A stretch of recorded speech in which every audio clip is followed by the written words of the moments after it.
Today I have my pelvic model with me, and we're going to go over how to engage the pelvic floor muscles.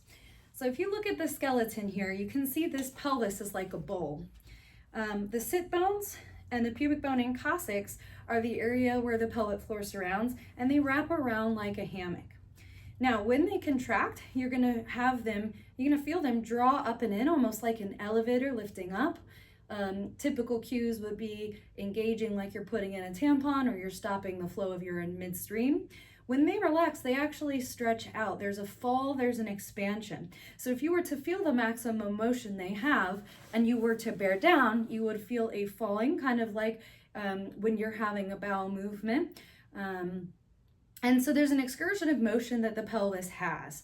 So we're going to go over how to find that on yourself and how to engage that. This is known as a Kegel. Now, if you have not been cleared by your medical provider, be mindful and make sure that this is an appropriate exercise for you before you do this. There are some people who tend to be really heavy tone and need to let those muscles relax. And then there are others where those muscles are stretched out and we need to practice engaging them.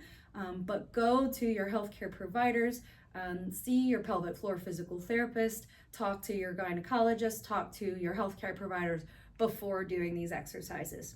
Once you've been cleared to do so, I'm going to just go ahead and set my model down here. You're going to lay onto your side, and your fingers are going to go to your sit bones and just slightly in toward your sit bones. It's right around the butt crack, basically. And then from there, you're going to breathe. When you breathe in, naturally when you're breathing, that pelvic floor falls down toward your feet. As you exhale, you're going to feel a lifting up, and that's that contraction of the pelvic floor, but also a synergistic pattern with the breathing. So fingertips go to the tailbone area and around the sit bones, and you're going to take a deep breath in. You're going to feel that expansion. As you exhale, you're going to feel a drawing in. And breathe in, feel the expansion, and exhale, draw in. Once you're familiar with that pelvic floor motion rising and falling, you can try engaging it without the breathing strategy. So when you, to contract it, think of stopping that flow of urine midstream. And then to relax it, feel those sit bones widening apart, feel the tailbone and coccyx widening apart, kind of like an opening of petals. And as you exhale, there's a closing, there's a lifting, there's a drawing up and in.